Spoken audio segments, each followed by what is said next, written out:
დავიწყოთ აფხაზეთით, გაგრაში +23 გრადუსამდე დათბება ჰაერი. სოხუმში 20 გრადუსია მოსალოდნელი, თუმცა დღე უმეტესად ღრუბლიანი იქნება. ზუგდიდში 21 გრადუსი, აქ უმეტესად მზიანი დღე არის. ნავარაუდები დღეისთვის მესტიაში 13 გრადუსია. რაც შეეხება ფოთს, აქ 19 გრადუსამდე დათბება ჰაერი. მზიანი დღე იქნება უმეტესად. ბათუმში 21 გრადუსი და კაშკაშებს მზე.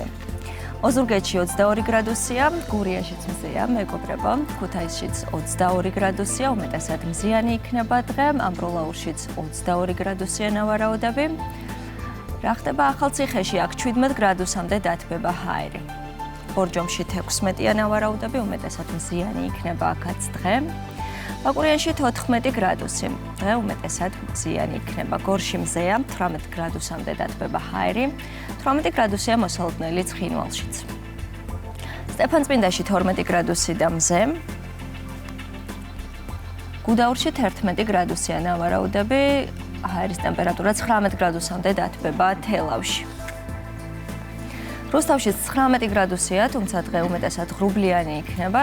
თბილისს რაც შეეხება, აქ 20 გრადუსია დღეისთვის ნავარაუდები. უმეტესად ღრუბლიანია დღევანდელი დღე თბილისში, თუმცა თბილა. შენ კიდე ამბობდი ზამთარი გვიახლოვდებაო და არაფერი არ ეთყობა ამ მომენტში, რომ ზამთარი გვიახლოვდება.